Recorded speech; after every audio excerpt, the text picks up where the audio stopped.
St. Thomas Aquinas is always cited as saying that to those who have faith, no evidence, no proof is necessary. And to those who have no faith, no evidence, no proof will suffice. Today is the fourth Sunday of Easter, and the fourth Sunday of Easter has been designated as the Good Shepherd Sunday.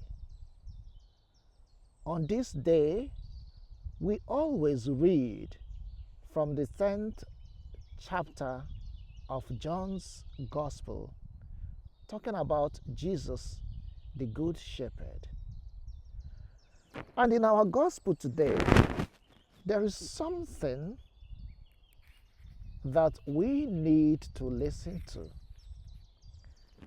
Jesus said, "The sheep that belong to me listen to my voice. I know them and they follow me. I give them eternal life and they will never be lost." This is quite interesting. The sheep that belong to me listen to my voice. What does it mean to listen? To listen to the voice of the Good Shepherd, the one that is intentional in leading the flock to greener pasture, the one that lays his life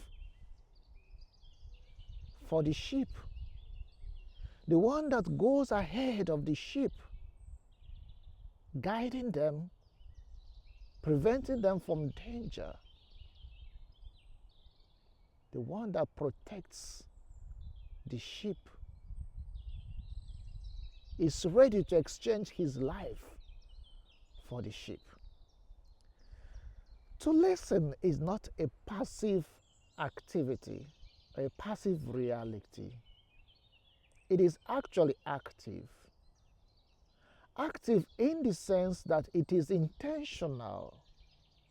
We pay attention to what the one who speaks, and in this regard, the Good Shepherd, what he says. We pay attention to hear, intending to imbibe by his instruction, to allow him to guide us, to lead us to greener pastures. Because in his words is life.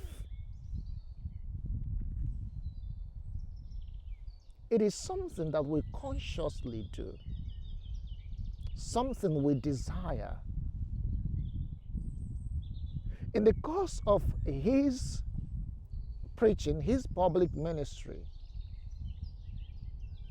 Luke in chapter 15 of his gospel would tell us that tax collectors, sinners, came to Jesus to listen to him. They listen because his life consoles, his words suits them, his words motivates them. His words give them the joy of being with the Messiah. They listen because they intend to follow.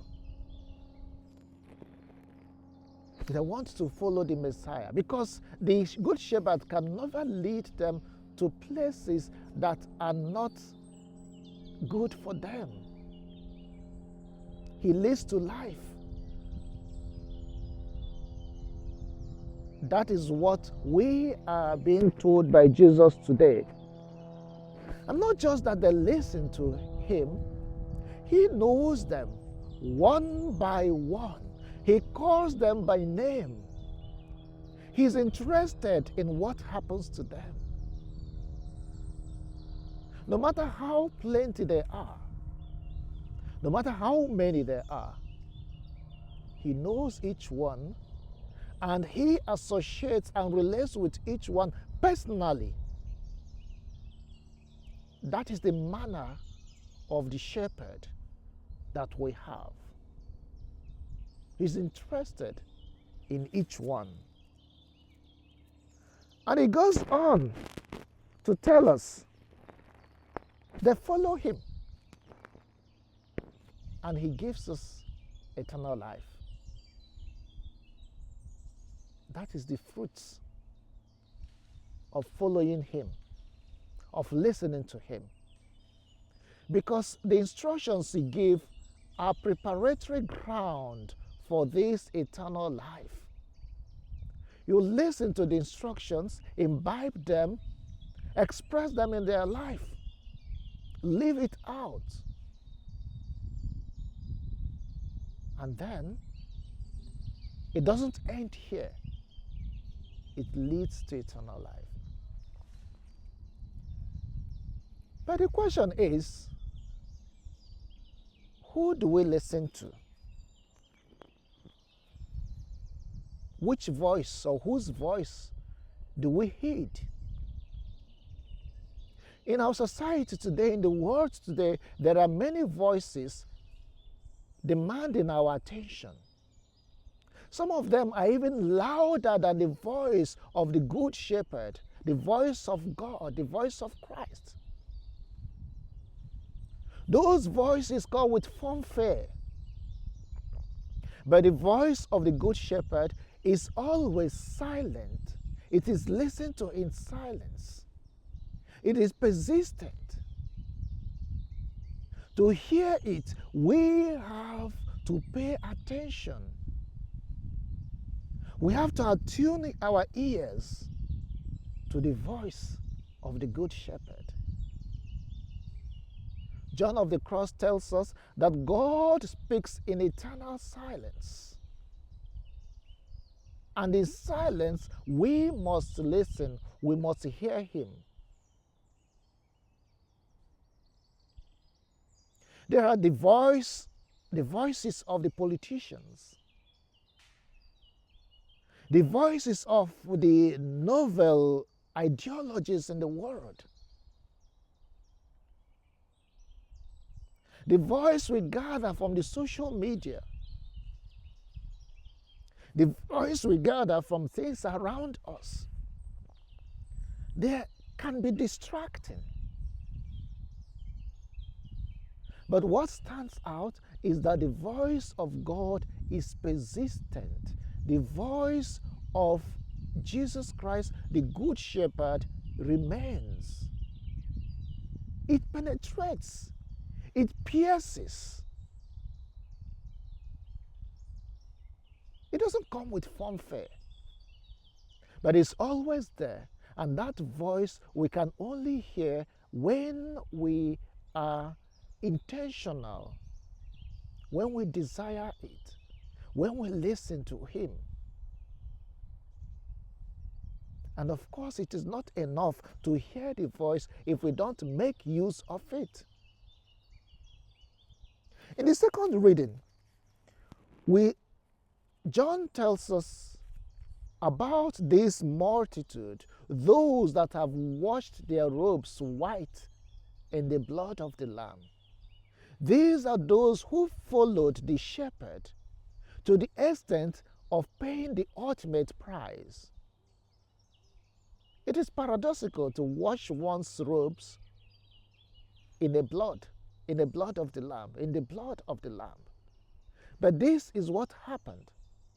In following the Good Shepherd, there may be some times that we encounter difficulties, challenges, sufferings. But what is interesting is that the Good Shepherd is always there. He goes, we follow. Today becomes a day for us to sit and reflect and ask ourselves the practical question: whose voice do I listen to? And probably, why do I listen to that voice? Is it because it's soothing? Is it because it's comfortable? Is it because it doesn't come with some challenges in my life? Some of the things to give up. Some of the things to retain. some of the sacrifices to make? Is it because it doesn't come with pains? Or because it comes with pains, and notwithstanding the pains, we know the end product of that, which is eternal life? That is a good question that we need to ask ourselves.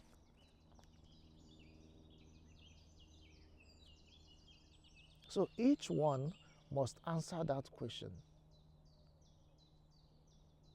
Whose voice do I listen to?